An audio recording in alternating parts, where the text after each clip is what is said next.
Hello everyone, welcome to my channel. For those of you that are new, for those that don't know me, my name is Lauren-Jane. I'm the surgical doctor on YouTube and Instagram. I'm an F2 doctor. I'm just about to start training to be a paediatric surgeon. Would you believe it? I'm not sure I do quite yet either. And I wanted to make a series of videos talking about barriers to success, those things that stop us from going for or achieving our goals. So I'm going to be looking at things like imposter syndrome, but I wanted to look at tall poppy syndrome first because I think it plays into imposter syndrome, so this felt like a good place to start. So you might say to me, Lauren-Jane, tall poppy syndrome sounds like a made-up thing. And I'd only heard of it myself recently, but I started reading about it, and it put a name to a sensation, a situation that I've experienced a couple of times, and allowed me to explore some quite complicated feelings. On reflection, I found out that this is the sort of thing that had stopped me from achieving things, that had made me feel bad about achieving things, about not publicising to, small circle of friends or to classmates that I had achieved something. And actually that it had fed into my own sense of imposter syndrome, which is quite significant. So I wanted to learn more about it. So it seems to be an Australian concept that was discovered when they started looking at office dynamics in Australia. And basically, to extend the metaphor, what happens is one poppy goes taller than the rest of the poppies, and the other poppies basically want to snip that poppy back down to size. So a real world example of this would be, if you put your hand up in class too much, the answer, 5 or 6 times, that perhaps everyone laughs at you, or perhaps you get a promotion and people are not particularly celebratory of that.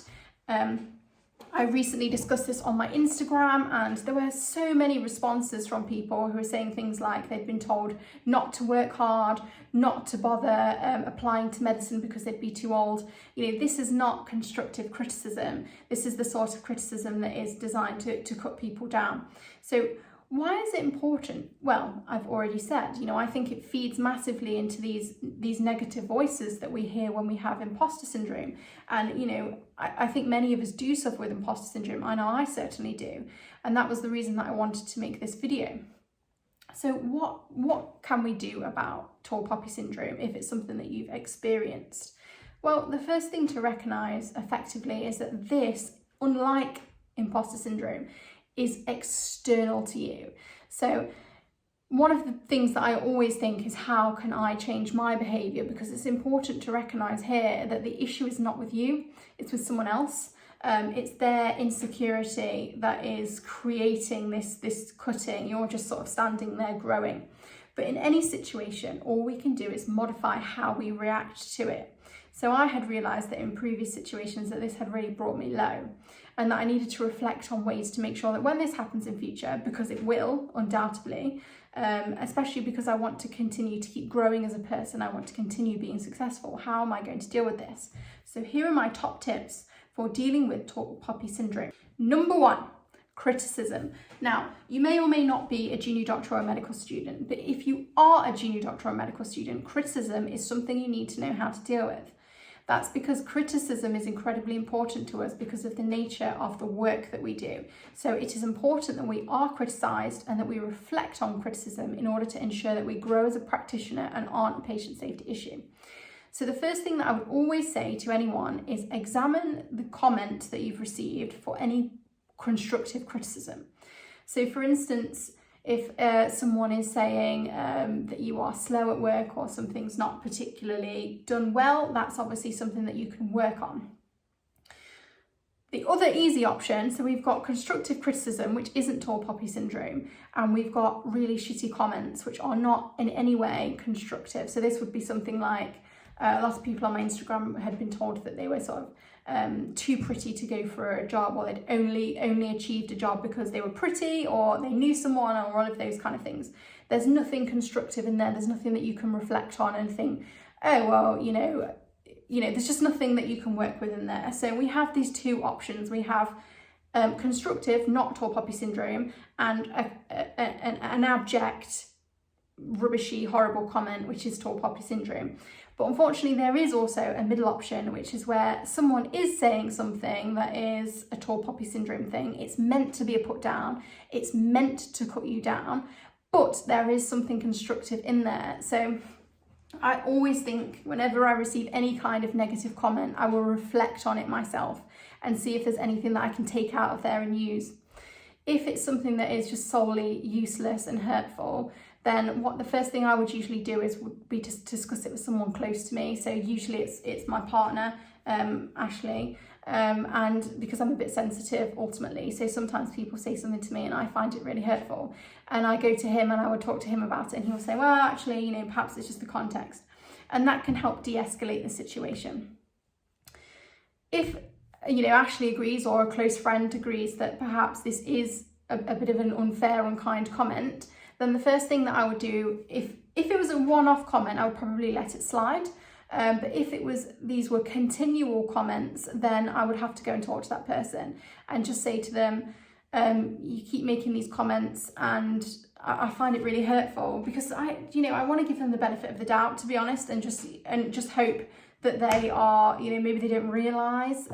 But if you don't get anywhere with that, then or you don't feel empowered to do that, then the thing to do for support is to go to your senior.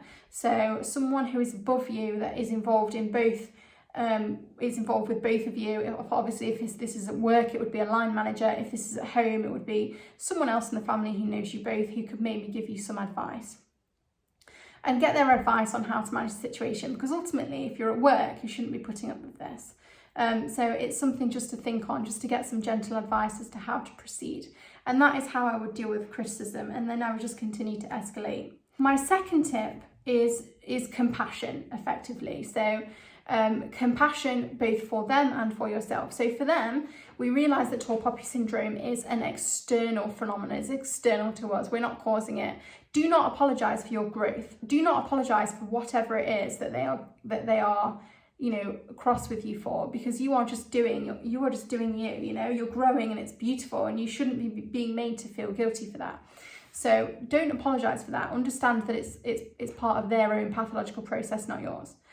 But in understanding that, we have to understand that they're coming from a place of insecurity, or they're threatened by you for whatever reason, and that's sad. It's sad, and you know, especially I think when we think about, so when I discussed this on Instagram, I know that there were many people had received comments from many senior members of their family. And I think one of the things that we have to remember is that sometimes people aren't always aware of how hurtful comments can be. So for instance, with graduate entry medicine, people don't understand how hard it is. They don't understand how difficult the GAMSAT is, or how difficult it is to get in, or the prep it requires. So when they sort of make comments about getting in, they just don't understand the level of work that you've put in, if we give them the benefit of the doubt. The other thing to understand about people that are a generation above us, often in our families, is they might not have had the same opportunities as us. I think when we are young, when we're children, we kind of think that they've got their stuff together, and it's us that's kind of finding our feet. And then once you get older, you realise that actually they haven't got their stuff together at all, and they're just trying to find their way through their own pain as much as we are. They're just sort of 20, 30 years ahead, and you would hope that they've reached some level of kind of like contemplation, but it doesn't always happen like that.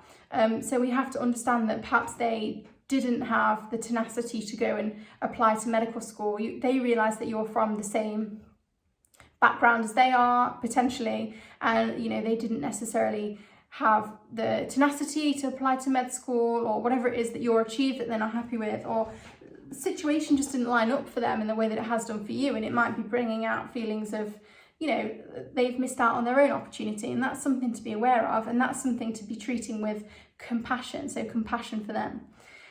But it's also imperative that you remember that you need compassion for yourself, because receiving comments like these, especially if you're receiving them often, you need to take a step away and think, you know, there is an onslaught here that I'm dealing with, and I'm very unhappy about this. So treat yourself with compassion. As a side note to this, it's important that we treat people with compassion, but it's also important to remember that you're not an emotional punch bag either. So even if it's a family member, if it's someone else, we receive their kind of criticism with compassion for them and for their process, whatever they're going through. But ultimately, you're not there to be someone's emotional punch bag. So it's important to set boundaries if you need to do that.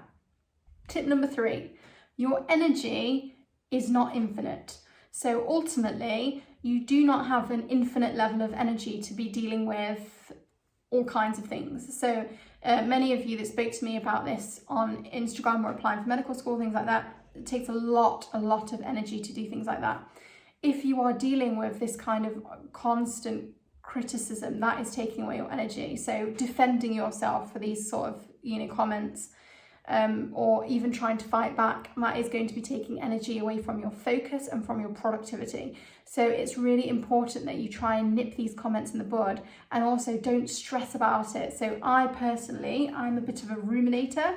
So if someone says something unkind to me, or something I perceive as being unkind, because like I said, I'm incredibly sensitive, I will stress about it for 3 days straight. And it will knock me off everything. I'm really sensitive. So you have to remember that, especially if you need to be productive, if you've got exams coming up, or for whatever reason, these comments can have a detrimental effect to you. So ensure that you try and deal with them, compartmentalize them, deal with them in a healthy way, and try and move on. Number 4, so keep moving forward. So ultimately, if you follow the metaphor, people want to cut you down. They want to stop your growth. They don't want you to keep growing upwards. That is what you must not do. You must keep using your energy, not to be, deflecting these comments, but to keep on growing up where you want to be. Because ultimately, your life is your life, and you're trying to do something completely beautiful and make a better life for yourself. And therefore, what you need to be doing is spending time with people who want to support your growth, who want to see you rise as high as you can rise. And you can find friends and family members who want to grow tall with you, and who want to have friends who are tall poppies, because they find that inspiring, and they want to grow tall themselves. And those people are out there, and those are the kind of people which will help you grow, inches and inches taller. So please try and find people like that. Do look after yourself. And please don't be bogged down by these kind of comments. I hope this discussion is useful. When I read about this, I really felt like I'd experienced a couple of these situations, and it really knocked me flat, and I didn't really understand why people were kind of making these sort of comments. And I'd reflected on them. I'd done all of the things that I had suggested, like, looking for if there was any criticism in there, is there any way I could grow healthily from it? And in the end, I just found that they were empty comments that were only meant to ever kind of pull me down, not help to make me grow. And so when I found out about this, I was really sort of inspired just to put the name on it and look at it for what it is. And hopefully when I hit upon this in future, I'll be able to deal with it much better than I have been doing. So I hope that's helpful. Please leave me any comments or questions. And I'm going to do my imposter syndrome video soon. It's a much bigger video because imposter syndrome is huge. So if you have any questions about imposter syndrome or about tall poppy syndrome, leave them beneath, and I will try and answer them in my next video. Thank you. Bye.